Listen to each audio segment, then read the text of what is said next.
Hi friends, it's Carrie. Welcome back to my channel. Today I'm going to be doing my take on some Distress inks. I purchased the whole 12 set and I was so anxious to get these in the mail and start playing with them. So I did purchase all 12, and so all the colors are as follows: Fired Brick, Worn Lipstick, Spice Marmalade, Fossilized Amber, Cracked Pistachio, Peeled Paint, Broken China, Faded Jeans, Ice Spruce, Wilted Violet, Walnut Stain, and Vintage Photo. Sorry there. So we are going to be doing a lot of playing today. I'm going to take you on a little journey with me as I play with these inks. And I did a little bit yesterday before I did a little bit filming because I wanted to play with them first before I did some filming. And they are super fun. So I loved this color combo. So I'm going to be showing you all a background with it today. And I've got these 4 colors, blues and greens, out of this whole 12 color palette here. And it's just so fun. They're obviously different. I will say this: the introduction video that Jennifer McGuire really hit it out of the park for me personally, because she really did more or less lock it up for me on me wanting these inks. Because before, honestly, I was not really interested in them. You know, I thought, excuse me, the Distress inks would be totally fine. And then here comes Jennifer doing her video, and she totally changed my mind. So I wanted to immediately get these inks whenever I could and give them a go myself. So I am showing you some of the backgrounds that I created with these inks and having some fun. And this is really a time for me where I usually don't like to get my fingers inky. I don't like to be really whole. I don't like to be messy with my creative process, even though that's probably really silly on my part because it's not going to be that fun if you don't get messy. So, and only because I am a little bit of a OCD, I guess, if you will. I like to control a little bit of how my crafting goes and stuff like that. That's why I don't do a whole lot of watercoloring, because it is, you know, very unexpected, and you don't know what you're going to get, which in some ways is good and in some ways is bad for personalities like myself. So I am really having fun with these, and I really love the properties in these. I love how they are formulated, and just the fact that you can layer color. And you can see as I am building up this first background here, you can see that cracked pistachio on top of that pretty purple and that pretty blue. And it's like, it's almost neon to me. I mean, so the more I added to this, the more I was enjoying it. And I wanted to layer color and keep moving it with my water bottle. And of course, keep drying it and seeing how much layers I could get. And of course, I always love the properties of the Distress ink line within itself, because obviously it's reactive with water and you can create that distress look.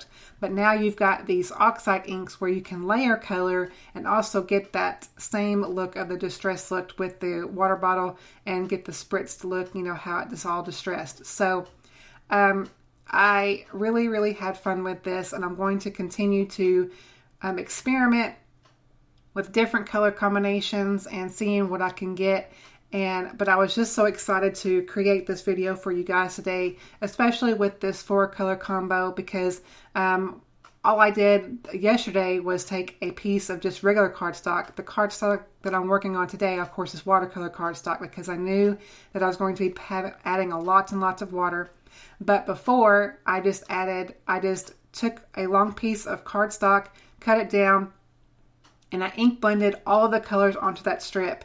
And just to get an idea of how they were when they were doing some ink blending on them on regular cardstock. And then I added water, and if I can think about it, I will add a picture that I took on Instagram yesterday, just showing you that process. But that's how I came up with the blues and greens combo, and that's what I was wanting to show you today. And then I also wanted to create a whole different color palette. I wanted to see if I could create something with these colors that kind of created a sunset type scene or sunset type look. I mean, I am just going for it. And that's what you should do. I mean, with these inks, you can kind of see how on my craft sheet there, it all looks neon, and they're really pretty and they're really fun.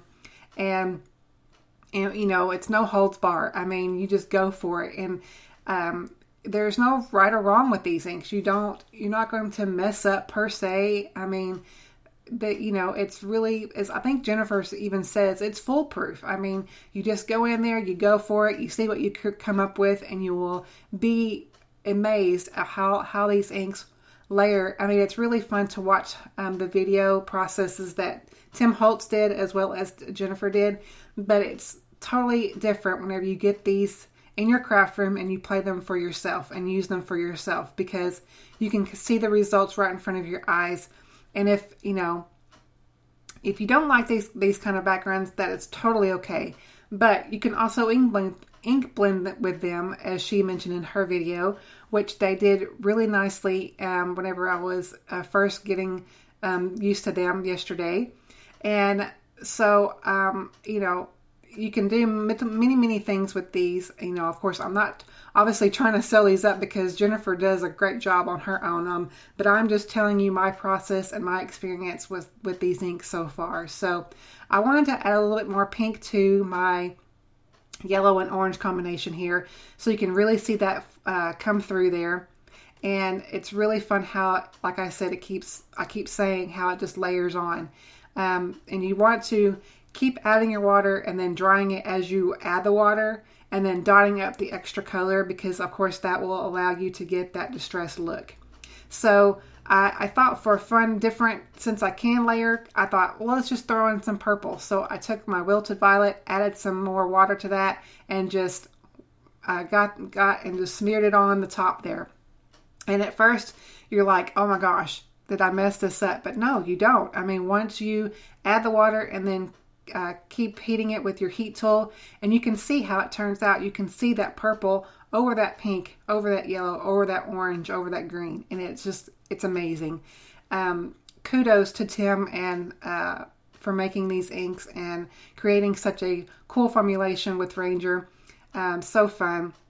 Very addicting too, I will add. So I also wanted to see what that cracked pistachio would look like on top of all of the colors that I had so far. And at first it looks like it's a muddy mess, but once you put it on there, and then you can see there, you can add more water and then dry it immediately, and it just pops. It just pops through that purple color. It's not a muddy mess. So I really had a ball making these backgrounds.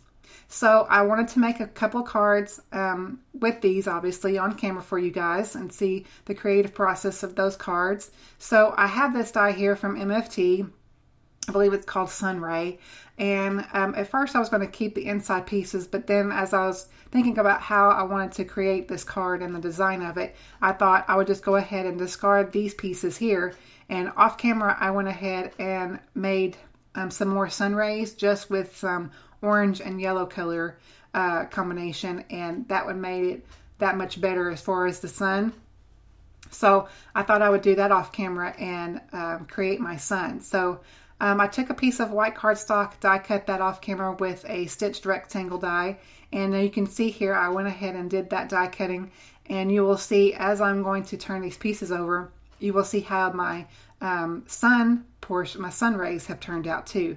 So I thought it would be a beautiful design, like this background created a sunset, like I said, if you will, to the sky. So the frame itself represents the sky to me, and then I'm going to add the pieces in more like a die cut inlay, if you will.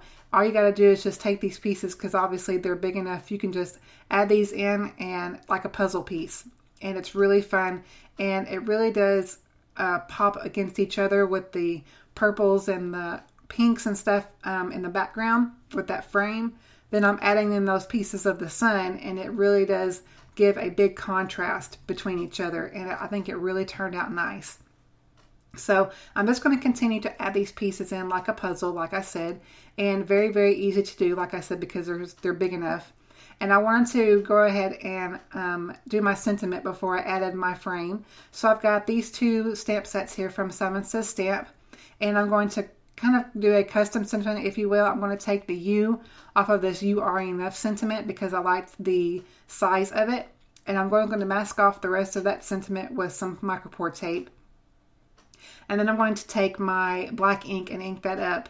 And then I'm going to stamp that U right in the middle of my sun there. Sorry for my head there.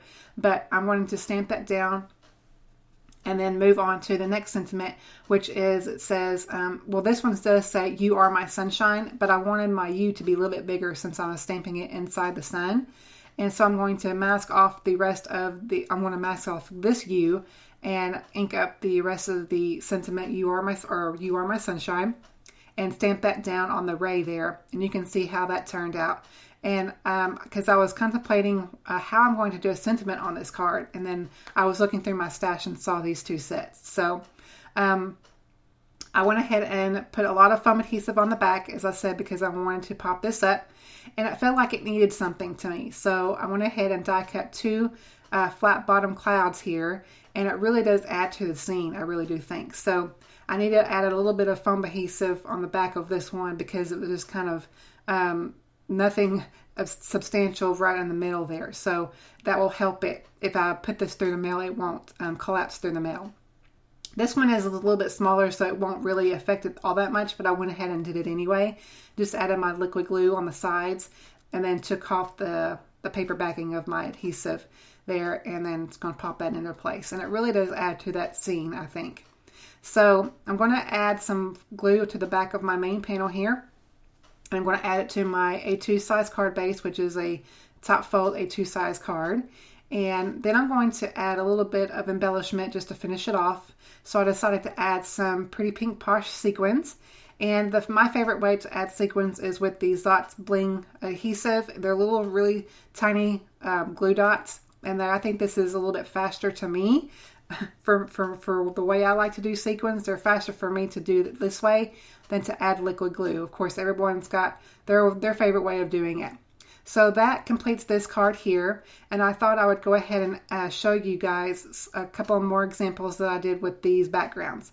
So I did off camera this one here. This was made with the first one that I made with the balloon. You can see the balloon there. I cut the balloon, and I used a Mama Elephant stamp set to make a birthday card. Super cute. And then the next one I made, I just die cut this balloon here with the Simon Says Stamp balloon die cuts. And then yesterday, this is the card that I made. Oh, I'm sorry. This is the one I'm going to, obviously we just finished. And then yesterday I made this card here using a clustered leaves die from Simon Says Stamp and also a hugs die cut. And really pulled these cards together with all of these backgrounds that I made. So I hope you enjoyed this tutorial and a look at the Distress Oxide inks. They're super fun. Thank you guys so much for watching. Please subscribe if you haven't already, and I will catch you on my next video. Bye-bye.